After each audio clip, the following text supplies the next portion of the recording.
Great, Jimmy. It's just great to be talking with you. Absolutely. I thought it was maybe more time to talk Canadians, and we talked off here about school and you went off the university as they do. So we're going to potentially maybe our hockey teams are going to understand, but It's okay. nonetheless, I definitely have a picture here. So I got to tell you, your resume is quite unique. I read your story, it's your time you yesterday, so you got a degree in journalism. Anybody who doesn't know crowds that when it comes to journalism, that's one of the best schools in the world. So you got a degree in that, you claimed to do priesthood, you were a Roman Catholic priest. After that, you got a couple of politics. Very eclectic mix. And I understand that it was your desire to get married and family and led your decision to leave the priesthood.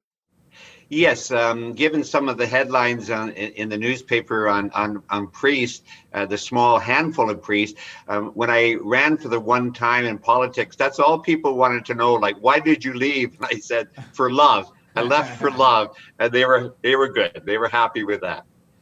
Awesome. That's awesome. Well, on your website, with Prashaw.com, it says that your father said you have to stay. Yes. And this is, I'm not going to give you some temple. And I got to say, I really like to, I've put up the stuff. I applaud you for your open-mindedness and for your acceptance of family. It was in 1993 that you had a baby, and you were expecting a boy, but I can't girl. Tell me about having your child What you Sure, sure, expected. sure. I had baptized about 1,000 kids and thought I knew something about babies. I knew nothing about babies. I get married, 40. I'm an instant stepfather to 3 children. And about a year later, Suzanne says we're going to have her fourth. And she says it's a boy. And I go, well, it's only 3 months in the pregnancy. How do you know that? She goes, oh, just the way he's sitting, where he is. He's just like David. He's not like my Lindsay and Lauren. So, yeah, Sudbury General Hospital, 17 minutes of labor was a kind of a sign of what this kid would be like living in the fast lane. Out comes this beautiful baby girl. I remember Suzanne just bolting up on the delivery table looking for our Adam. But we smart parents named the child Rebecca Adam to remember that. And I do know that he did become he. I'll tell you that story. He always loved that middle name. He went to that name. I don't know, some of the older people might remember To Kill a Mockingbird or Tatum O'Neal in Paper Moon, a tomboy, like just that tomboy. I could never get the kid in a dress, and we'd negotiate that. And at 2 years of age, it just astonishes me that at two, the mother, when asked, how many kids you have, the typical question, she'd say, we have 2 girls, one boy, and a wannabe. Oh, And they'd all really? look at her like, what? A wannabe, a girl who wants to be a boy. It was just so evident, Right. so soon. But as I say in the book, I just buckled up on the roller coaster ride that this kid took me on, and it was an amazing, too short, but amazingly beautiful, fantastic 22 years of being on this roller coaster ride. Adam used to love to get me on a real ride, and just laugh as I would scream for the 2.5 minutes. So, you Awesome. talk about me being a great parent, and I always tell people in the book tour that I go on that well, read the book because yes, there's unconditional love, but it's with about 10,000 screams as a dad. Very nice, very nice. Well, so Rebecca Adams, as she was officially known, I know that Rebecca was diagnosed with epilepsy at the age of 5, experienced a lot of health challenges. As you mentioned, Rebecca was a tomboy, and unfortunately, the whole person came on as lesbian initially, but you felt that there was more to it. And then at 18, that was confirmed. Tell me about what happened at 18. Right. Well, mom was smarter than dad, I think, because she just felt intuitively that there was just a journey. Even in high school, Canada grade 9 put up all the boys, magazine pictures on the wall. Went through that whole phase, but then started feeling this attraction to girls. I don't even know if she knew the word lesbian, but at least she talked about same sex attraction. But still, mom didn't feel that, this was over yet, and that uh, probably her intuition in the womb was right on that this was a boy. And Adam in counseling always wanted to find the boy in the mirror that he couldn't see. Hmm. So we went with him on this journey. And then there was these two journeys. There was lots of normal times. 7 years as a hockey goalie, fantastic in the crease. Learned a lot about stopping shots in life. Really good goalie.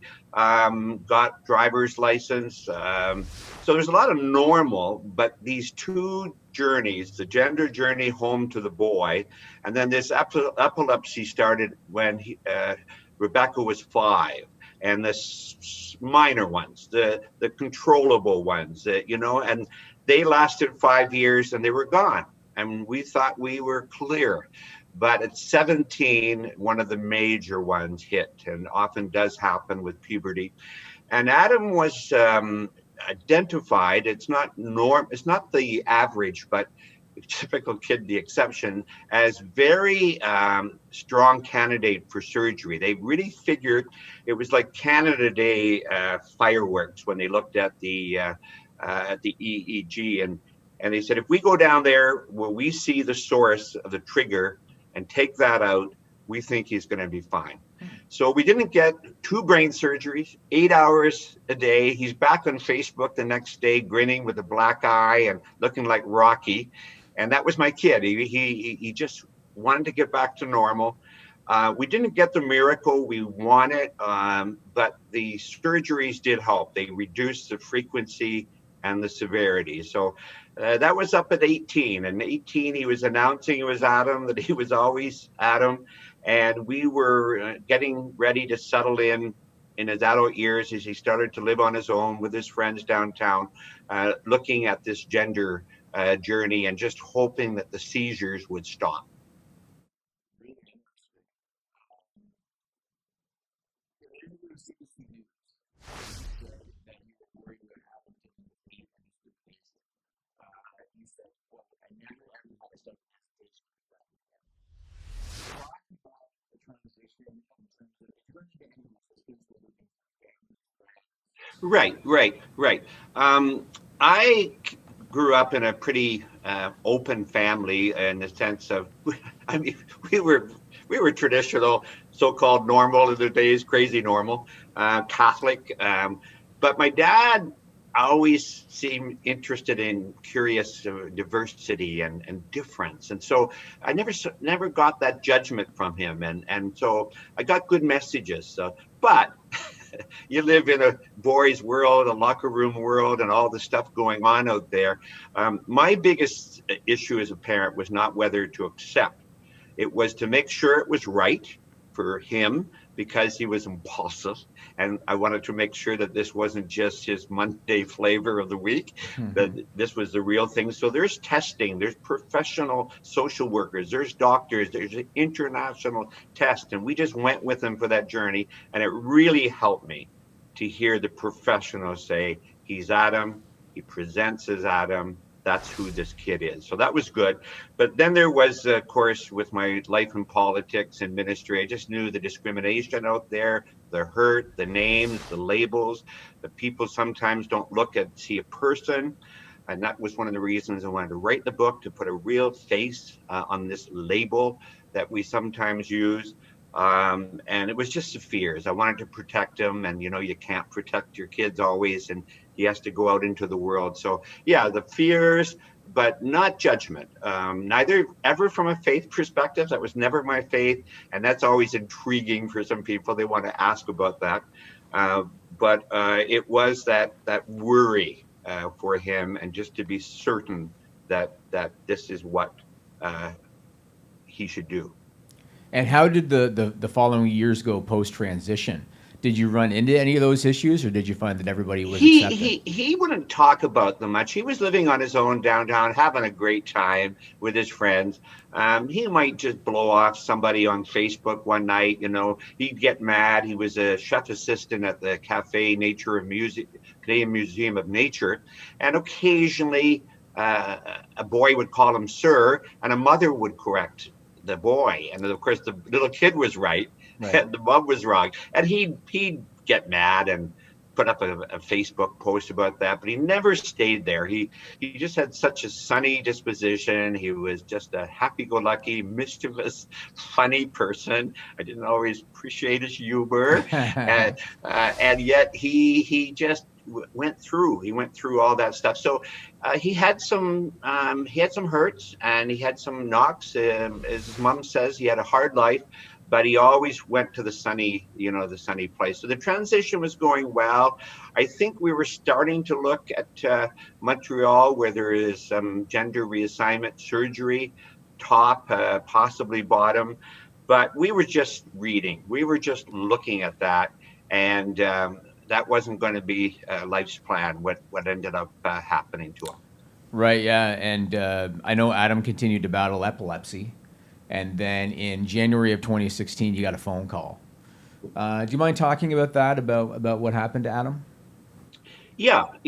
So I'm in California. I'm on a holiday with my one of my great sisters who lives. She's a nurse, and we're almost done our 3 weeks out there. And I get a phone call from Suzanne, who was home, and my hearing's not the best anyway. But on the phone, all I can hear is seizure, epilepsy, drowning, paramedics, hospital. And it was just like life just whooshed out of me. I collapsed on the ground, and Patty, my sister, helped me. And then I just wanted to get home because I was 4,000 kilometers away from my boy. And it was just so unfair, and all the anger and the feelings, the normal stuff all comes out.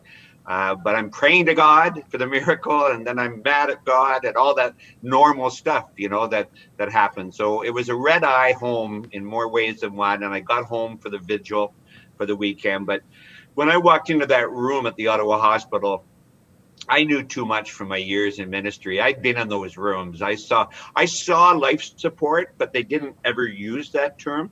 They just had a cooling blanket on him, all the gurgling tubes, and beautiful care. And they just had to wait this out. They had to wait for 48 hours. So I rushed home just to slow down and sit with him, beside him, and whisper all the things you want to say to your boy. And yet, praying for the miracle, and yet just not seeing it, happening. Well, you made the difficult decision to take Adam off life support. Right. And I guess he had decided as a teenager to donate his organs, which Yes, I think and is a great thing. that was an amazing conversation that he had as Rebecca Adam at 16, typical of his impulsiveness. For like 10 seconds, he had this conversation with his mom and said, "What's this box on the driver's license? What's that all about?" "Well, if you had an awful accident and weren't going to make it, you could give your organs." "Oh yeah, I'd do that." And that was it.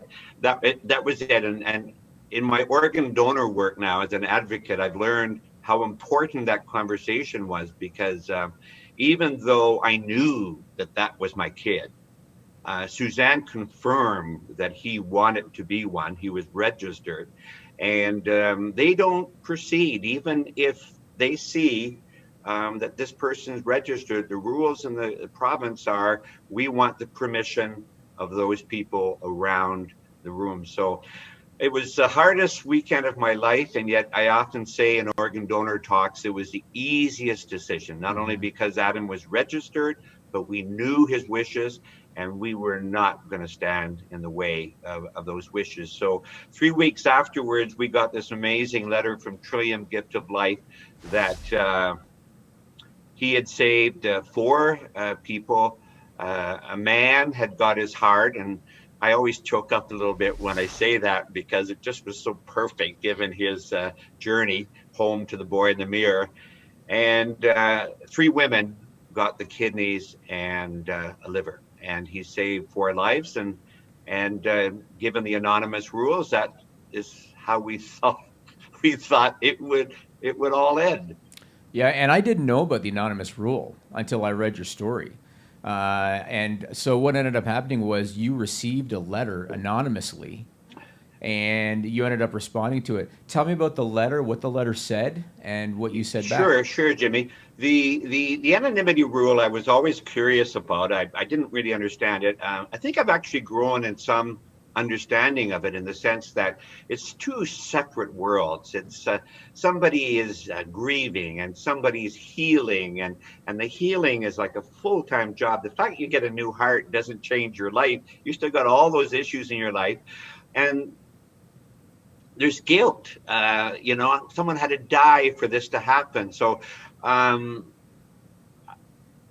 understood more the anonymity side of it, but fortunately, I swear my son choreographed this whole thing, a person of faith, and also his mischief, is that we get this letter one day, this over to the brim, grateful, 3-page letter, golden attitude guy. We don't know his name. We don't know where he is.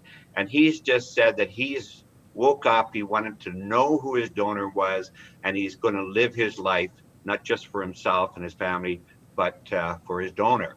And so I sat down with Suzanne, and we wrote back in kind a letter. And again, Trillium, to preserve the anonymity, edits out any personal data.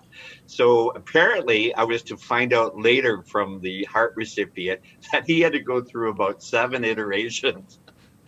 He was giving you name, pictures. Here's my address. Come and see me. So they said, no, you can't do that. So on our side, we slipped in, and this is where I think Adam must have mischievously got this passed, is I mentioned hockey goalie. I mentioned at the celebration of life, we learned so many beautiful things about our son. We mentioned epilepsy. And of course, this guy knew the date. And when he put all those 4 factors in a Google search, boom, Adam Prashaw. He knew. He just knew instantly. So he sets out, this clever guy, he creates a Facebook page, and it's all in my book. The 2 letters are in my book that are amazing letters back and forth. And then I describe in chapter 17 on A Brave Heart, his journey to figure out and how he's going to do it. So he does a heart recipient, and he asks that I be his friend. And it's a funny way, don't have the time to go into it now, but I took my time saying yes, not because I hesitated, but I forgot. I was grieving. I absolutely forgot. And one night on the pillow, which has become a favorite place for my son to talk to me, I hear, Dad, heart recipient. And it was like, oh yeah, right, heart recipient. So I went, and that began a messaging back and forth. And he was so thoughtful. He still gave me an out. He said, if you don't want us to know each other, but I said, my God, you have my son's heart. Of course I want this. Mm-hmm. And I teased him about having only 1 friend on Facebook. I said, that's pathetic. So he laughed at that, and he knew we were going to be friends. And the book talks about 3 months down the road that we end up in Welland, in his home, and meeting his nurse wife, Lynn. And then she asking with the stethoscope if I wanted to hear John's heart, Adam's heart. And it's a powerful experience to do that. It was racing, it was pounding, it was loud, and I told him to slow down. John Dickout is his name. He's 53, and he had gone since then out of the new gift of life to leave an international call center management position to be an actor. He just seized on this dream of his, and he's an actor. He's an actor today, and he's living his life, and we're friends. He's almost perfect, except he cheers for the Montreal Canadiens. Yeah, and who else cheered for the Montreal Canadiens? My son, Adam, and my son adored, beside Batman here, My Yeah. son adored Carey Price out of his Oh, goalie really? years. So I now am a fan of Carey Price, not anybody beyond on his team. I cheer for Carey. I always want the Sens to win 1-0 in triple overtime Right. against Carey. Okay. But it was just perfect, actually, that John would have a Habs thing, and he would start to run. And that's another whole piece of it in the book, where he's done 3 significant races. And at the 3rd race, I presented him with Adam's Carey Price jersey. I said, "You got to wear this. You got to have it." I saw that. I saw a video of that, and I saw that he did a 10K race, which is pretty amazing. And anybody who's not a hockey fan, you know, Rick likes the Ottawa Senators, of course, and the Senators and Canadians. There's a rivalry there, so it's interesting how that all worked out. Well, Jimmy, I got a great picture in the book that I love. It's his 22nd birthday. I don't know it's his last birthday. He's at a bar with me. He's got his Habs jersey on. I got my Sens jersey. And I do remember, and I looked it up, we did win that game in overtime against Carey. Oh, really? But it was a great memory, and it's a great picture of him and his Habs. Awesome. That's awesome. Well, I'm a big believer in finding an outlet to help you channel your grief. And in your case, you turned to writing. And you wrote the book Soar, Adam, Soar, about Adam's journey through life. Tell me about the writing process for you. What was it like for you, sitting down writing this book? I'm sure your journalism degree helped.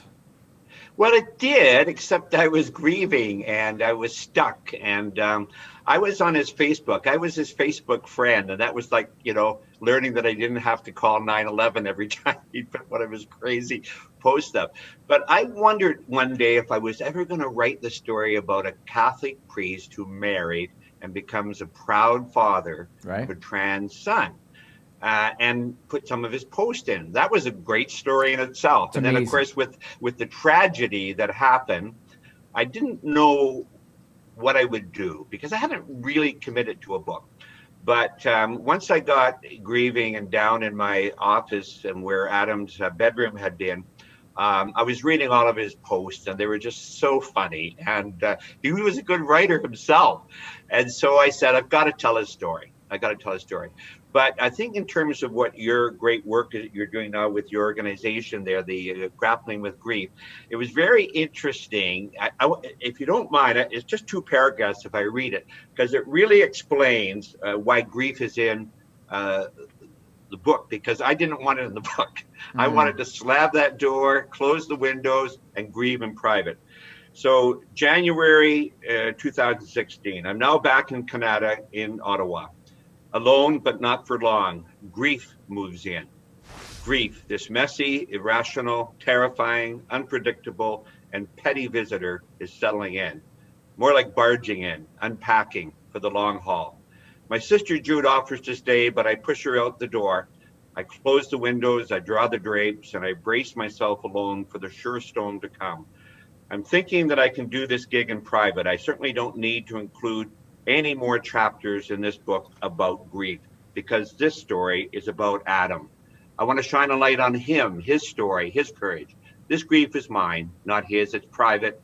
I'm good. I'm in a good place. I'm left behind. I just have to manage. My sister Jude begs to differ. She reminds me that Adam didn't live or die in isolation. You cannot remove yourself from that story. Remember, many struggle with these same painful, heart-wrenching circumstances. Your story is their story. And so I go, damn you, Jude. And of course, she pushes me through, and there's 4 more chapters that largely, except for the magnificent chapter in John Dickout and the heart transplant recipient, is largely my grief and grieving story. Well, one thing that I thought was great about your book and very unique is that Adam is a co-author because you were able to use his words posthumously. That's very unique that you were able to do that. Talk about, was that something immediately from the start you thought you wanted to do, or did it just No, that was Adam's idea. That was another communication from the grave, from beyond the grave with Adam. So one night I'm wrestling with that. I'm paraphrasing. I said, oh my God, he's so funny. And I put these posts in and just didn't have a great feeling. And one night, again on the pillow, I hear so clearly. Sometimes it's text. I just have to say what it is. I mean, people can just think it's Looney Tunes, but I either hear a voice or often because we texted incessantly, it just comes down the top of my head. And so Adam says to me this one night, Dad, use my words. And I knew instantly that he didn't want me to paraphrase him. So then I came up with this idea that along the margins, we could put these posts. And sometimes they have something to do with the story. They advance the story, but sometimes they have nothing to do with the story. There's just my Adam, my kid, my craziness, talking about the Habs, talking about hockey, talking about a kid at school teachers, and the readers. I just love the notes from readers. They say if we turn a page and there's not a post from Adam, we're really disappointed. We Very always nice. want it. So it captures his humor. One post he says, "Do you ever think clouds look down on us and say, that one's shaped like an idiot?" Very nice. If robbers ever broke into my apartment, I'd join them and look for the money. And a lot of Batman stuff and everything, but it really enhances. And then he gets Yeah. quite serious as I let him in the story. He takes over and tells the gender story. He tells the epilepsy story. So yeah, he is the co-author. It's very cool. That's very unique that you did that. Now, I want to ask you this. A lot of people go through what you went through, whether it be organ donation, whether it be dealing with coming to terms with your identity. I understand that one of your hopes for your book is that it'll bring awareness to those things and kind of put a human face on them. What kind of reception have you gotten to the book and to your story when it comes to people being able to relate or it helping them in their situation? Well, when I finished the book, I just finished the book and I thought that was it. I went on a book tour, but it's these notes from strangers, which I guess is part of the author life, and very precise, very clear that they read the book. And kids that are in transition themselves, or a parent that's got a lot of fears, so they were comfortable that I had fears and that I screamed a few times, and some had questions about their faith and the church's teaching. So I get these questions and notes, and that's the very best, where you understand that you are helping people, and largely Adam is helping people by his story, getting his story out there, putting the face that goes beyond the labels. I say in the preface, Jimmy, I sat, I listened, I learned, I loved, and I recommend it for everyone. It doesn't mean that you don't have to understand, you don't have to, just go along. I researched, I questioned, and all of that. So I just told my story. And it's telling Adam's story that I think puts a face on all these labels that really aren't, really helpful. And I always say, some people ask me at I don't know if we're going to talk more about it, but on the grief side, it doesn't take away the grieving. I mean, people that follow it's so invasive. It just comes in and shocks you, and you brace for the days that it's going to be bad. The holidays, the feast days, the birth date, the anniversary. Sometimes they're not as bad as you think they are, but then you're sitting at a hospital appointment and someone says, "Is Adam still your next of kin?"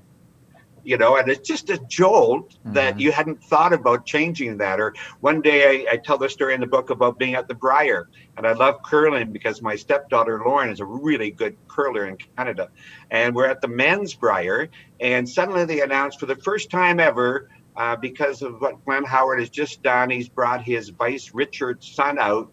2 fathers and 2 sons are curling together on the same rink in Canada at a Briar. And I go like, "Oh, that's just great."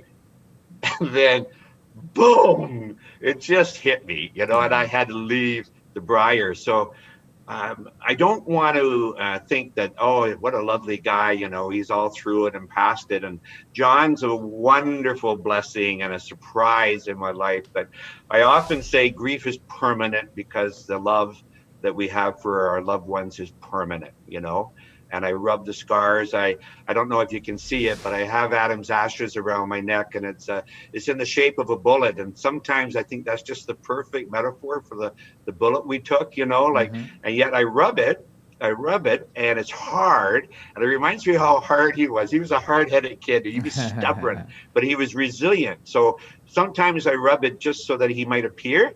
And sometimes I rub it just to remind myself, that he taught me about resiliency and about getting up from the canvas and not quitting. I actually had a dream one night where I was in the water and just wanting to let go. I was just having a bad time. I just wanted to join him. And, you feel like a shipwreck has happened. And he literally takes the plank and it hits me over the head, like it just whack over the head. And I go, it was like he was saying, live, Dad, live, I'm good. I'm fine. You live, and I woke up and the head actually hurt, Really? it was a dream, Yeah. but the head hurt, and I went, ah, Right. so, I don't know if I say it in this book. I'm going to say it in another book. Jean-Paul Sartre, the French philosopher, has this unbelievable saying that just was important to me here. He said, freedom is what we do to what happens to us. Freedom is what we do to what happens to us. So we don't often get a say about life's plan. People die of cancer or loved ones, people drown. But what we do with that's our choice. And I don't judge anybody that finds it just too hard or too discouraged. I get that too. But freedom is what we do to what happens to us. So we do have choices to what we can do with the tragedies in our life. Well, I think you're doing the right thing by not bottling everything up. Like, you talk openly about Adam and you remember all the good things about him. And I think that's the smart way to go. I know in my situation, I do the same. I produced a documentary about my parents when we knew he was terminal. Oh, good. Excellent. Yeah, and I hired a production crew. We interviewed everybody. We interviewed my dad while he was still, perfectly fine and able to speak and everything. And I'm glad I did it. We can look back on that and remember him and tell stories about him and joke about him. And I think what you're doing is great. You want to talk about him. You want to talk about your sister. I want to talk about Adam. And yet people are so, on eggshells, Yes. The elephant in the room. And we crave being asked about our loved ones who are departed, but not Right. departed, still with us. And That's so right. I always say to people, I said, don't worry about what you say. Just show up. Yvonne Heath has that great line, just show up. And it will all be fine. And ask about the loved one, For sure. and everyone's on a personal, unique journey of grief. People ask me how many years. I say, it's forever. It's forever because their love's forever. And yet, thankfully, there's times that, you find some peace and calm and new life. And certainly I never in a million years would have imagined being an organ donor advocate or a transgender advocate or a writer. So, Adam's still choreographing it all for me. Absolutely. Yeah. And you want to talk about kind of coming full circle. I heard most recently you're working on an audiobook version. And I heard that you picked a pretty, special choice for the narrator. Yeah, this is, I swear it's Adam, but it's also the talent of the heart recipient of John. So because he's become an actor, I said to him, guess what? We just got an audiobook contract. You game to audition. So while it was my idea, it was his professional talent. He had to go through all the hoops and he had to win over this American audiobook company, Tantor. And it's just amazing. I guess it would be a marketing and publicity dream. He's the heart recipient who's going to narrate Adam and my story. It's perfect. Well, I got to tell you, it's a pleasure talking to you. I love your story. I love your outlook. I love how positive you are about it, and how you look at, like, Adam, kind of, it's the gift that keeps on giving, these things that he's been able to give you as a result of this tragedy. So right. I really appreciate talking to you. So Soar, Adam, Soar is available wherever books are sold, including Amazon. And again, my guest has been Rick Prashaw. There it is right there. Yeah, he is a journalist now, turned priest, turned dad. Great talking to you, sir. Thanks very much for your time. Thank you, Jimmy, and thank you for what you're doing also to help people grieve.